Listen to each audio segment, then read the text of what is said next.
लिखा हुआ है। अगर मैंने आइल्स नहीं लिखा होगा तो यहाँ पर नहीं समझेगा कि आइल्स लिखा हुआ है।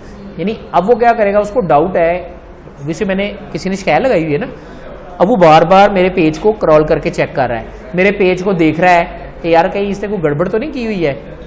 अब उसको ना यहाँ पर तो कुछ नहीं मिला, यहाँ भी कुछ नहीं मिला, अभी भी वो क्या करेगा, वो ऐसे नहीं करेगा कि चुप करके बैठ जाए।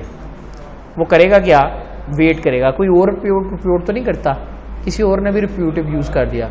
अब उसने ढूंढा, अब मेरा अकाउंट बंद करने के लिए एक सॉलिड रीजन होनी चाहिए, ठीक है, क्योंकि अगर ऐसे मैं जाऊंगा, क्या कहते हैं, केस करूंगा उनको, ठीक है, अप्रोच करूंगा, तो वो मेरे से प्लेंटी में हार जाएंगे, उन्हें मेरी बात माननी पड़ेगी। अब हुआ क्या, जब दोबारा अब्यूज हुआ ना, अब उन्हें कुछ नहीं मिल रहा, फिर वो क्या करते हैं, वो देखते हैं कि ये किस तरह की वेबसाइट है। याद है, कोई भी पेज या साइट जब बनती है ना, उसका एक नीच होता है। जैसे इनका शॉपिंग स्टोर, ये इनका नीच होगा।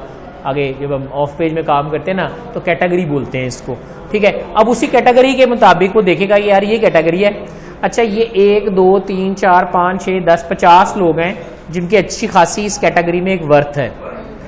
वो इन लोगों को मेरे पेजेस सजेस्ट करने शुरू कर देगा। वो कहेगा देखे क्या ये आप जैसा है, क्या ये आपके जैसी वर्किंग कर रहा है, क्या ये अथॉरिटी के साथ वर्कआउट कर रहा है, क्या ये प्रॉपरली काम कर रहा है। हुआ क्या, वो लोगों को मेरे पेज पहुंचा, उन्होंने मेरा पेज देखा, कहते हैं उच्चिया नल लाई ते उच्चे हो जाओ। अब वो पहले ही वेल रेप्यूटेड थे, जब मैंने उनको अप्रोच किया तो क्या हुआ, मेरा पेज इस तरह बूस्ट हुआ कि मेरे लिंक स्ट्रांग लोगों के साथ बनना शुरू हो गए। अगर मेरा कंटेंट अच्छा होगा, मैंने प्योर वाइट हेड पे काम किया होगा, हर चीज प्रॉपर रेंज होगी, आप प्रॉपर तरतीब में होगी, प्रॉपर नीच को फॉलो करती होगी, तो वो लोग कहेंगे वाकई यार कितना अच्छा कंटेंट है, ठीक है, कि ये ब्रांड इस चीज को हमें सजेस्ट कर रहा है। हालांकि वो सजेशन किसी और अप्रोच से थी कि वो लोग अगर उनको नहीं पसंद आएगा तो उसको बैन करा देंगे। याद रखिएगा, अगर वहां से कोई नेगेटिव वाला रोला हो गया ना, तो किसी प्रूफ की भी जरूरत कोई नहीं है। यानी उन्होंने 5 पेजेस सजेस्ट किए, उन्होंने कहा ये हमारी कैटेगरी के नहीं है, 3 वोट भी पड़ गए। आजकल तो 5 3 4 5 3 4 5 का रोला काफी ज्यादा आपको सुनने में आ रहा है पाकिस्तान में। वहां अगर आपके मेजॉरिटी ने ये कह दिया कि ये नीच पे मैच नहीं करता, तो याद रखिएगा फिर आपका पेज बंद होने का खतरा बहुत ज्यादा है। लेकिन ये नहीं जी, खारशर कोई भी निकाल सकता।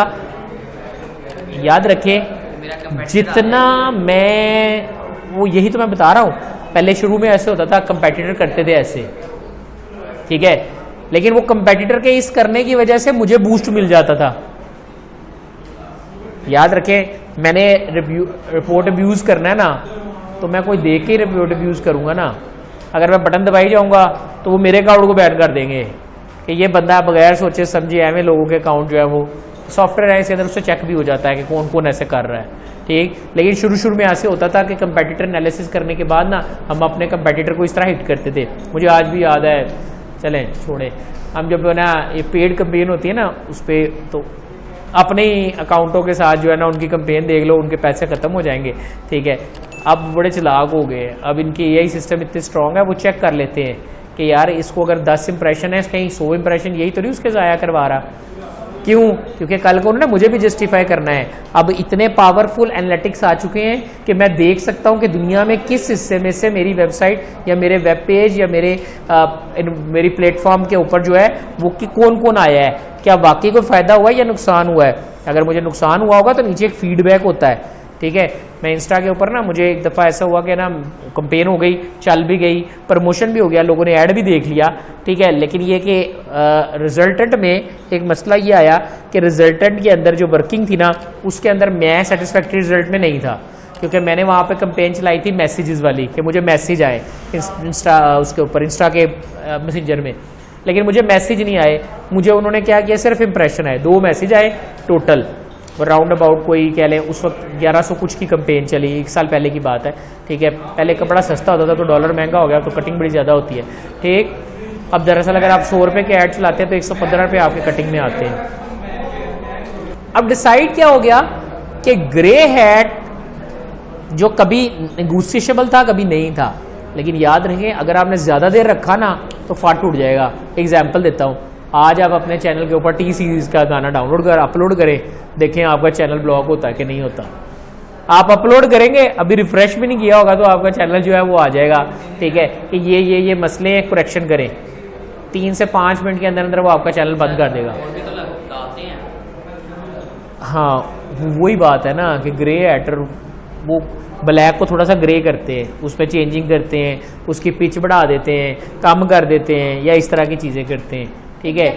एग्जैक्टली अगर मैं आपको दिखाऊंगा, अपना यूट्यूब चैनल खोलूंगा ना, जिसने मेरी वीडियो 90% चोरी की है, 70% चोरी की है, क्लिप लगाया है, अंदर से रील निकाल के लगाया है, मुझे पूरी उसकी डिटेल आती है, मुझे पूरी, मैं चाहूँ तो मैं उसके चैनल को जाके पेनल्टी कर दूँ।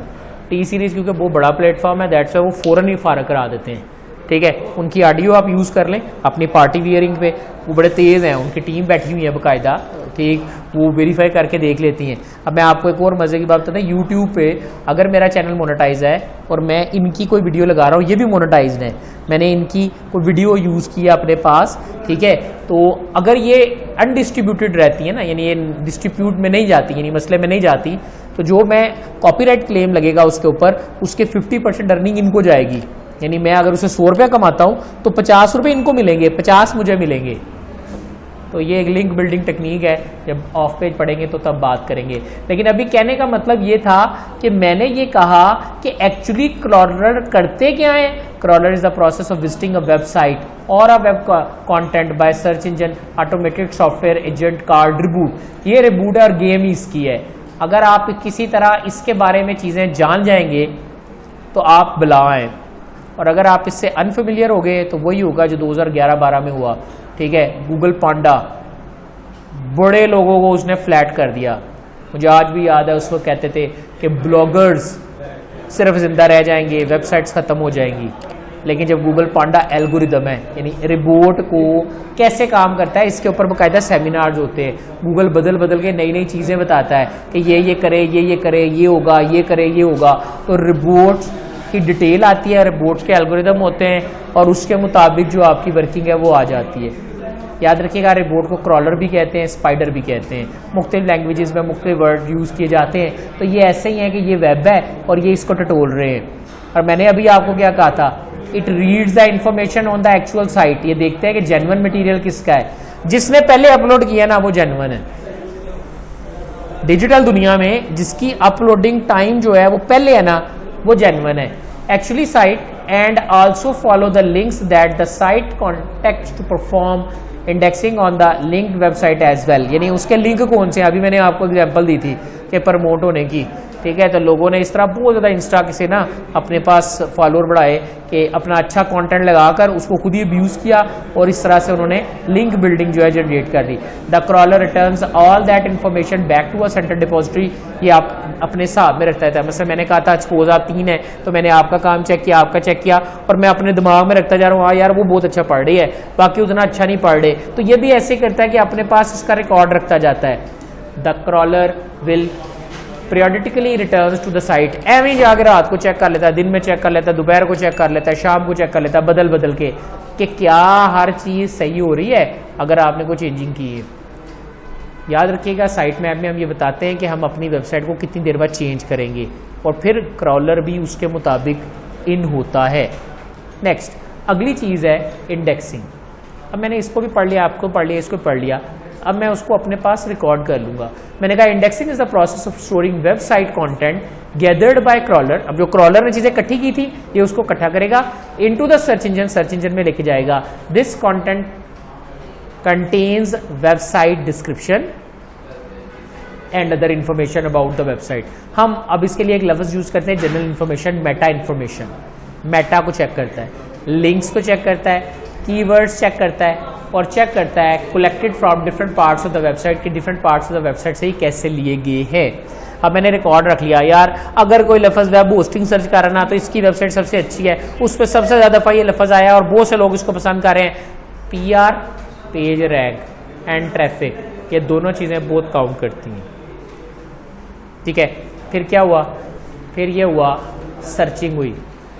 अब मैंने अपने पास रिकॉर्ड रखा हुआ है, कोई थर्ड पार्टी पर्सन आया, उसने आके कहा कि मुझे वेब होस्टिंग सर्च करनी है, तो मैंने तो पहले तरतीब से रखी हुई है। मैं कहूँगा सबसे पहले नंबर पे ये आता है, फिर ये आता है, फिर वो आता है। क्या है? Searching is done when we put some words called keywords in the search engine. आपने कोई लफ्ज़ लिख के उसको सर्च आउट किया।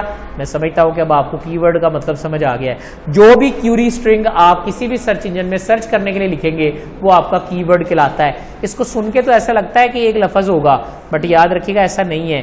की फ्रेज और कीवर्ड के मीनिंग में ही आते हैं। की phrase group of keywords is called की फ्रेज।